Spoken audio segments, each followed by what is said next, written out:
Sewa Vakratunda Maha Kaya Korbe Surya Samaprabha Nirvignam Kurume Deva Shubhakar Yeshu Sarvada Om Gam Ganapataye Namaha. It's a prayer to Ganesha to make all these prayers good. Make these things that I do here good. Great servant of Ram, great servant of Sita, great servant of Lakshman, Jai Hanumanji, forever and ever and ever, Jai Hanumanji, Sita Ram.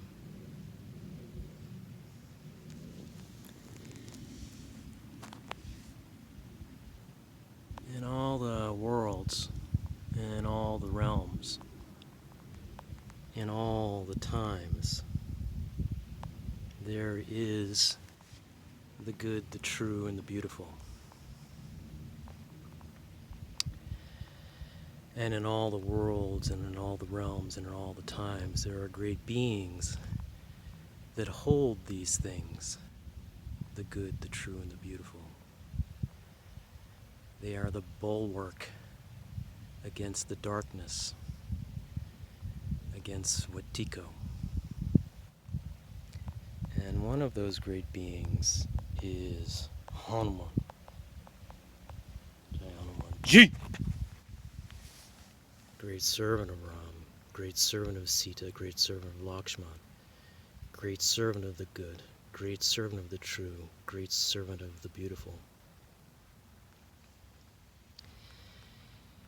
It is said that in the Ramayana, can't remember exactly, but it's in the Ramayana,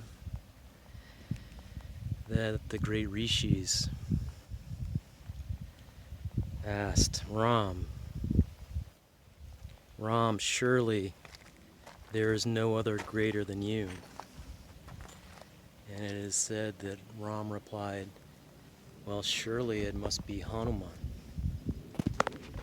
So great is his devotion.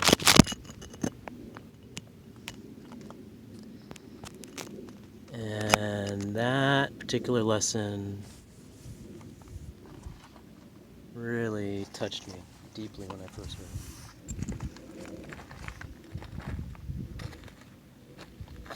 it. To anthropomorphize God with that level of humility and that level of love and appreciation for his great servant.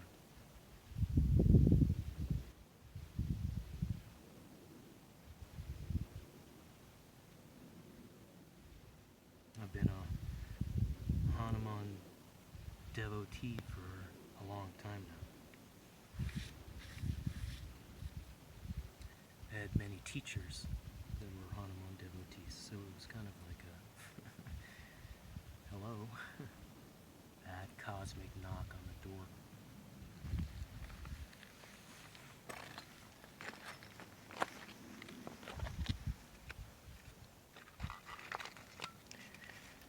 So welcome again to the high place.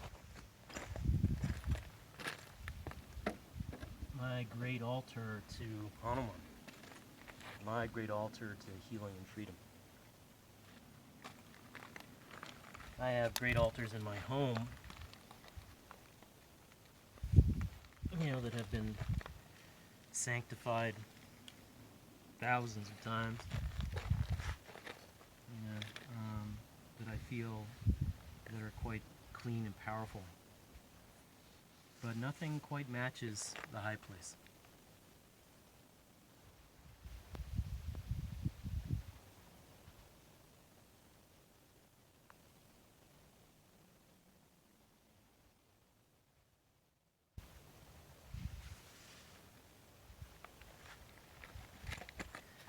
I think I was last year in March. It's June. Just came out to my mother's on Tuesday. Today's Friday. I forget, the 23rd? right on the opposite cusp of the summer solstice, and the day after the full moon, the last super moon of the year. I haven't really looked at the astrology, and I'm a student of Vedic astrology of Rakesh Mishra, and I need to look at the astrology for myself, but so I won't go into that today because I haven't done it. But it's been a while since I came here and talked to you, whoever listens. Been a while since I came out and prayed like this.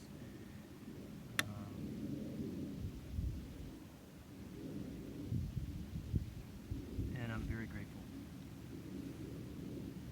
that I'm here and I'm able to do these things, pray like this. It is an important form of sustenance for me, but I highly recommend it for all of you. It's an important form of healing,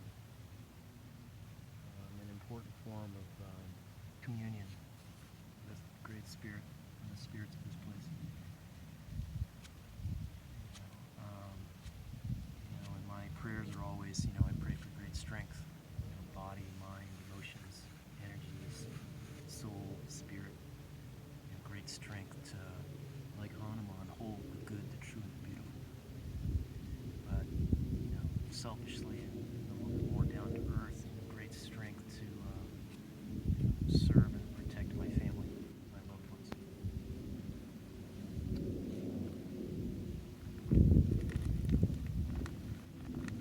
Now more than ever. I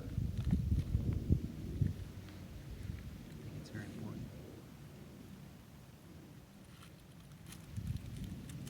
So, I had something in my mind for a while now, a month or two, of what I wanted to talk about, what I wanted to pray about.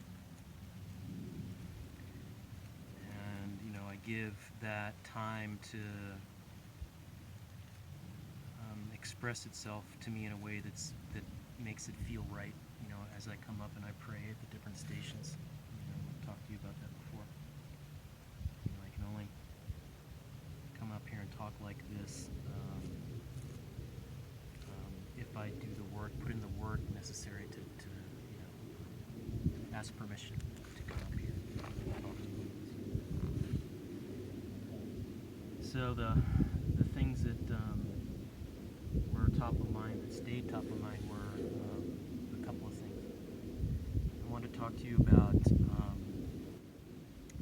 the work that came to me, and actually, so there was a little bit of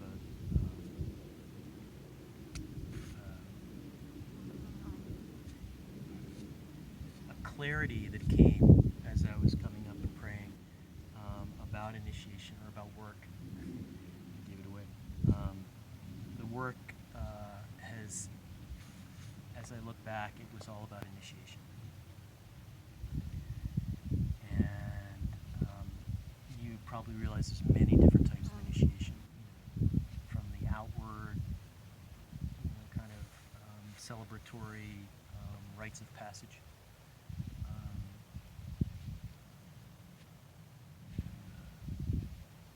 Sundance, and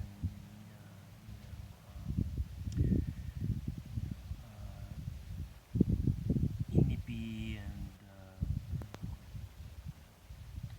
all the different rituals that the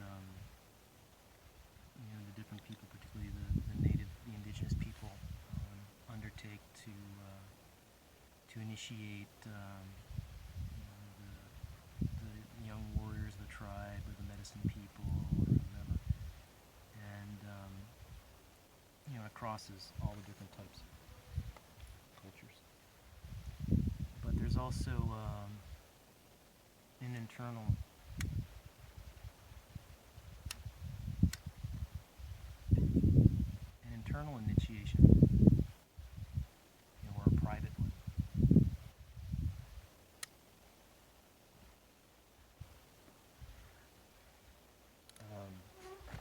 and many of you who like work with the medicines probably have had these experiences where a download happens and it becomes apparent that you were initiated in something. And sometimes you can remember and sometimes you can't, but the experience seems to leave an indelible impression. I had many of those, particularly with the Madre, grandmother Ayahuasca.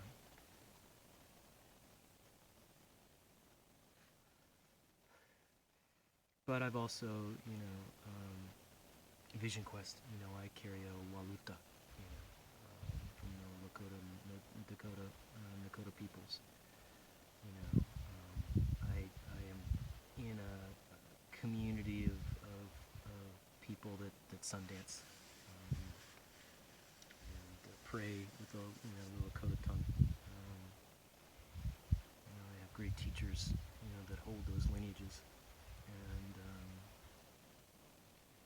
And I've been initiated, from the aspect of gurus, giving Shaktipat, which could be called an initiation.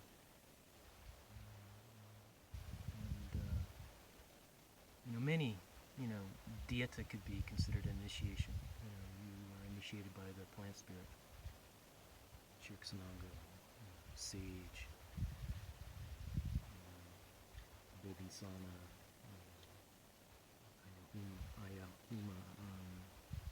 all different kinds. The canon of Amazonian plant medicine is vast. So I've been initiated in many ways, shapes, or forms over the years, and then I just realized coming up, praying that was the work, to surrender to that type of experience, that type of initiation, because you collect, it seems, experience that can then be transmuted or transcended to wisdom. And that's not for me to judge. I can only talk about the pursuit of knowledge and how arduous that is. Terence McKenna talked about that.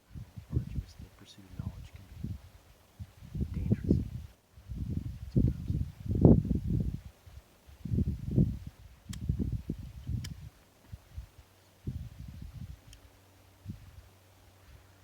But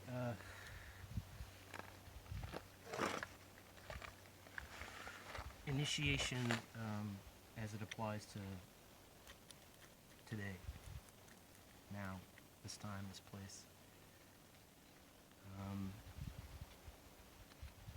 And I've talked about Wetiko. And I recently listened to a podcast with Paul Levy, who's written a lot about Wetiko. And I think he's got a new book coming out. And he talked about his coming up against archetypal evil, Wetiko, and how it nearly killed him.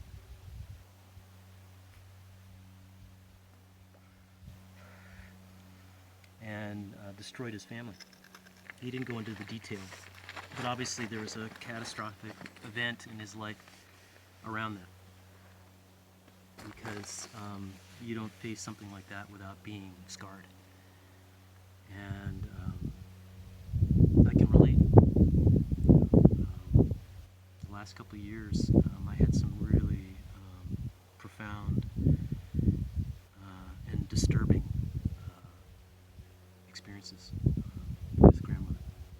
And I think it was a prescient. There was a prescient nature to it in terms of what was coming.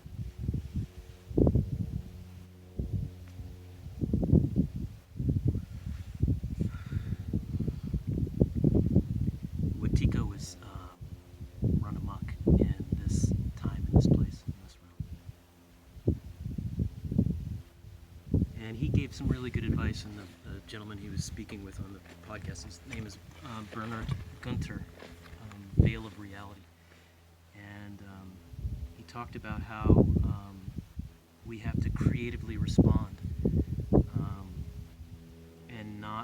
Wetiko to feed, because it's in our psyche. Wetiko is a collective evil that exists in humanity, in each one of us.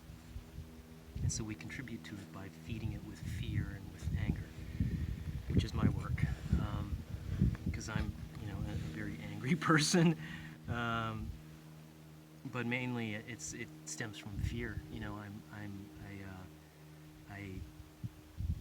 I really fear for my loved ones and my family now, and to be placed in that position where you fear for the safety and well-being of those you love so dearly, my response is anger, rage. You come at me or mine, and there will be hell to pay.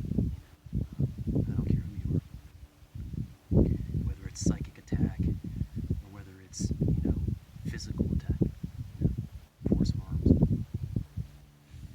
So the other thing I wanted to talk about was war footing. And I've talked about this in posts and whatnot, and it requires another iteration, or an explanation or clarity. Even though I post quite a bit, and I talk about these things, and try to make sense of them myself, whether within prayer or outside of the liminal space.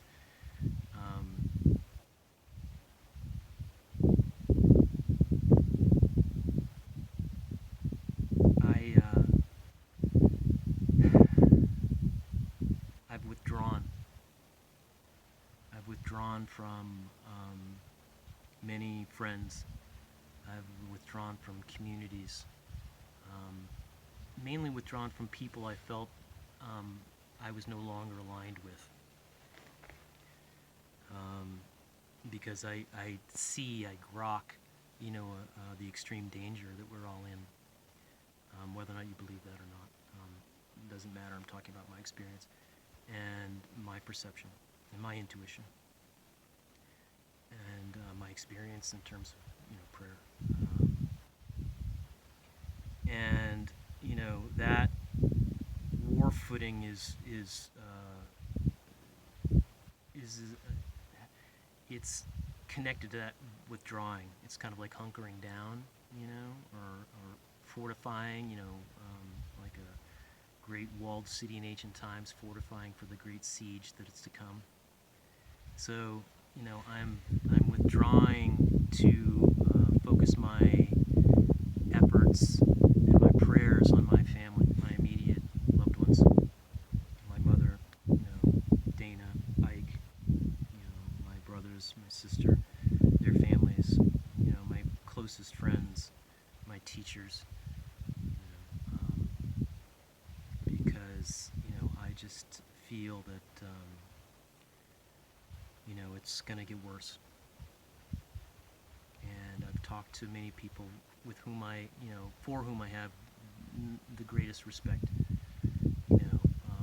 from all different walks and all different parts of the world, and basically, took counsel with these people, my teachers, some of my great teachers, and they reaffirmed these feelings and this intuition. So yeah, I fear what is coming, but I don't let fear feed Wetiko. I don't let the fear become so powerful that it triggers that piece in me that's vengeful, rageful.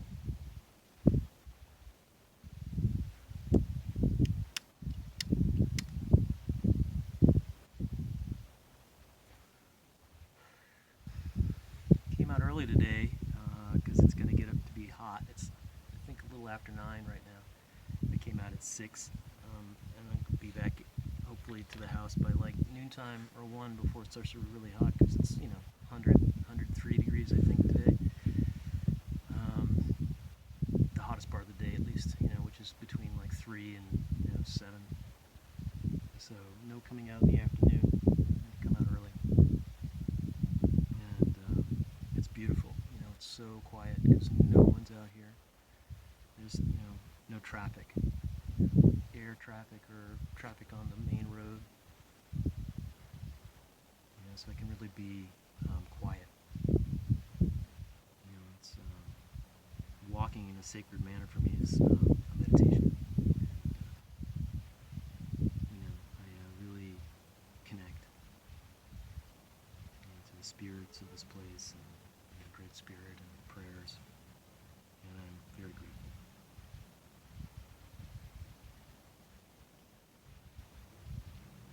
So, initiation. The work is initiation. And I think medicine people, it's important to collect these things, and not in terms of the spiritual materialism, but always constantly strive to learn more, intuit more, feel more, experience more, and with that comes initiations of their own accord. Ours is not to reason why. It's not my will. Teach me to pray thyself in me. Teach me to serve, perform service through me. So I am very grateful for all the initiations that I've received and that allow me to understand things in the way that I understand them. And I have so much more to learn, particularly around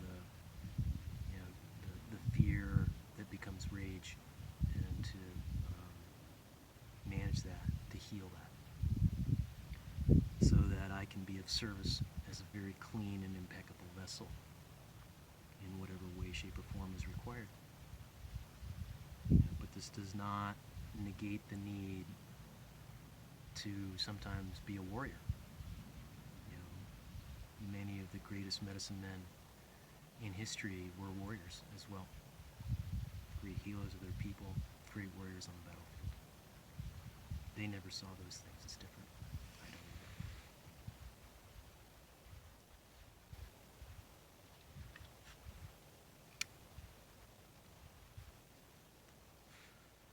know. So, what's coming?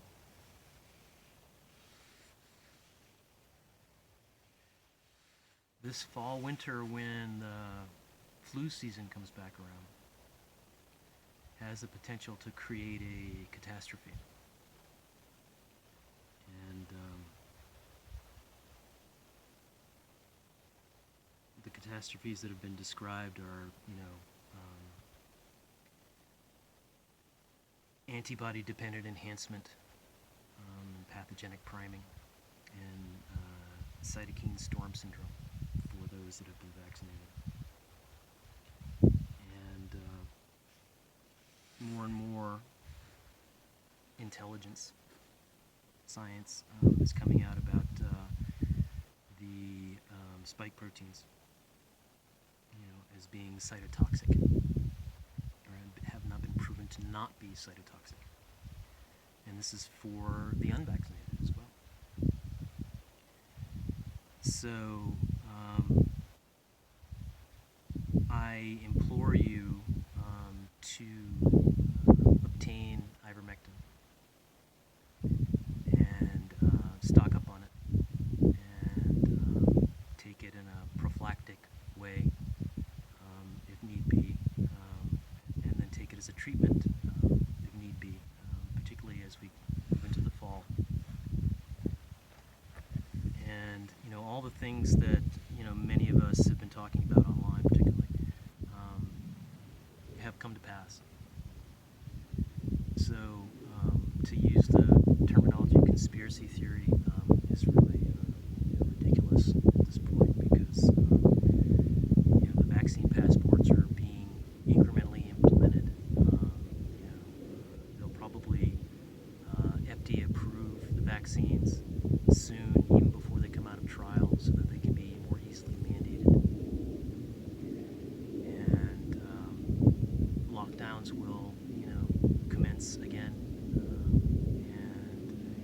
unvaccinated will be marginalized and ostracized and criminalized. And the powers that be, particularly in the world of finance, Black Rocks and Vanguards and State Street banks and whatnot, the war machine is now financial, and it is being implemented in an asymmetrical warfare scenario against everyone globally. So they're really pushing for a great reset to enslave us all, to put us all on the blockchain with a universal digital ID and track every aspect of our lives, and to monetize it. Social impact investing, pay for success, human biocapital markets, inclusive capitalism. All these buzzwords are just variations on the same theme, which is enslavement. This is Wetiko.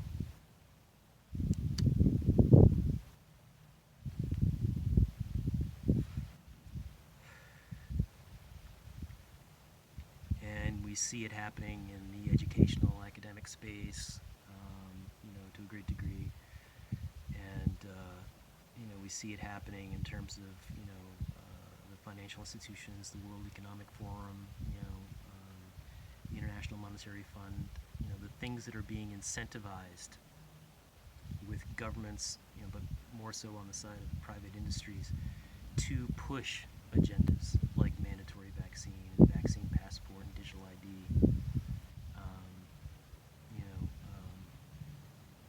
It's apparent, it's documented, it's not conspiracy. So be warned and prepare yourselves.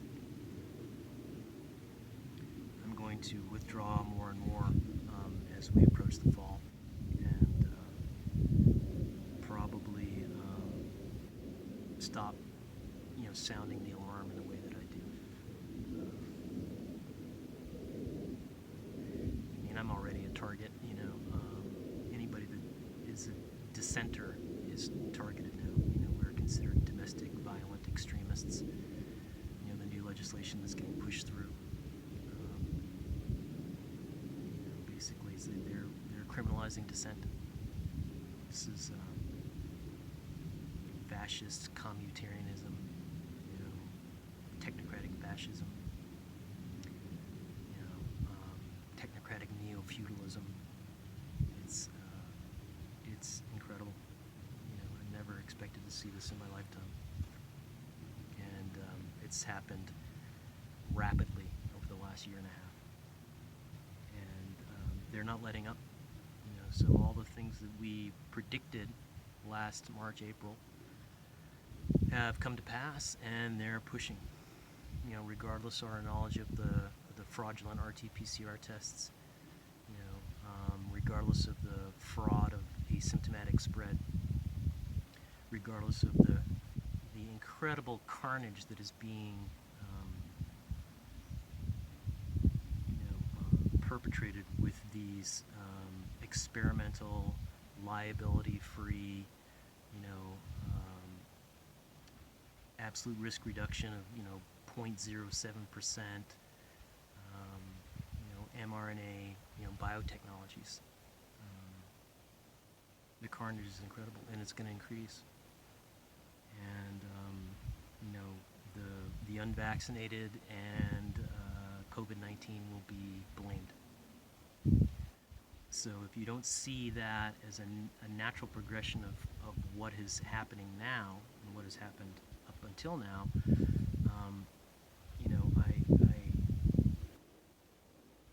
I don't know what to say. I feel badly that so many people that I know have bought all or different parts of the propaganda narratives, which are very pernicious and clever and evil. It's a psychological / spiritual war.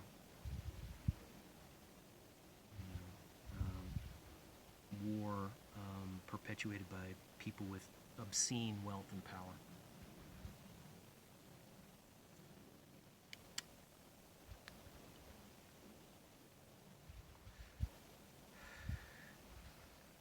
So, the good, the true, and the beautiful exist in all time, in all realms, in all the worlds. And it is a bulwark against these things that I talk about.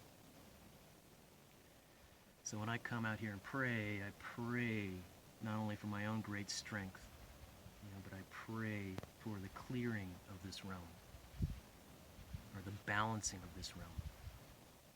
And this is an act of clearing the collective psyche, the collective unconscious. And so I pray for that. And I ask for help from all the great beings. But all the great beings that surround us at all times. Stone people, plant people, tall standing tree people, the creepy crawlers, the thin, the furred, the winged ones, the two-legged, the four-legged, the deep jungles, the sacred waters, the great forests, the majestic mountains, the star nations. You're surrounded by great, great beings. And we need only, recognize them and call upon them humbly,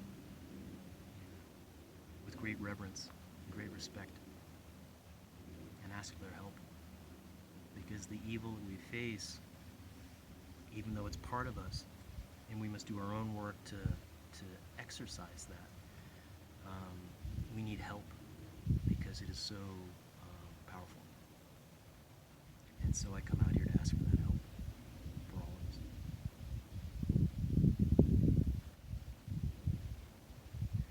Praise be to Hanuman, great servant of Ram, great servant of Sita, great servant of Lakshman. Jai Hanumanji. Forever and ever and ever. Jai Hanumanji. Sita Ram. Triambakam Yajamahe. Sugandhim Pushtivardhanam. Urdhvarukam Yuvabandhanam. Mrityoramukshivamata.